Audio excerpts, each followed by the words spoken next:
Rapport chiffré, 3,5 millions de mal logés en France, 10 millions de personnes qui subissent directement l'impact des problèmes de logement en France.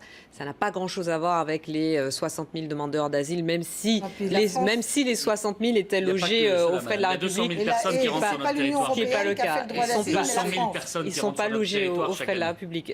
Pascal Durand. En plus en mélangeant avec les clandestins, alors que les demandeurs d'asile ont un statut, les clandestins n'en ont aucun. Enfin, on mélange tout, mais le tout étant d'agiter et de faire peur.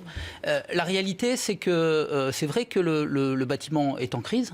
Ça, c'est une réalité. C'est une réalité qui existait bien avant que Cécile Duflot soit ministre du Logement. Ça avait démarré en amont.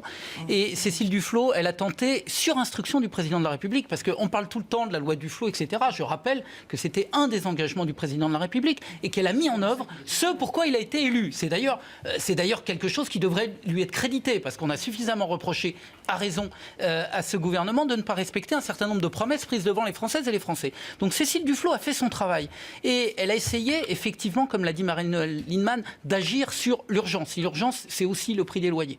C'est vrai qu'il fallait réguler. Et donc, elle l'a fait. Par ailleurs, moi, j'aimerais qu'on parle quand même 2 mots de la précarité énergétique. Parce que la précarité énergétique, c'est une des conditions d'insalubrité dans un certain nombre de pays. Ça ne l'est pas en France. Les gens ne peuvent plus payer leurs charges. C'est absolument incroyable. On a là un vivier de travail pour les entreprises du bâtiment non délocalisable en France, de formation des jeunes. C'est absolument incroyable que le gouvernement ne développe pas les aides sur cette question-là. C'est impératif. Par ailleurs, c'est bon également pour le climat.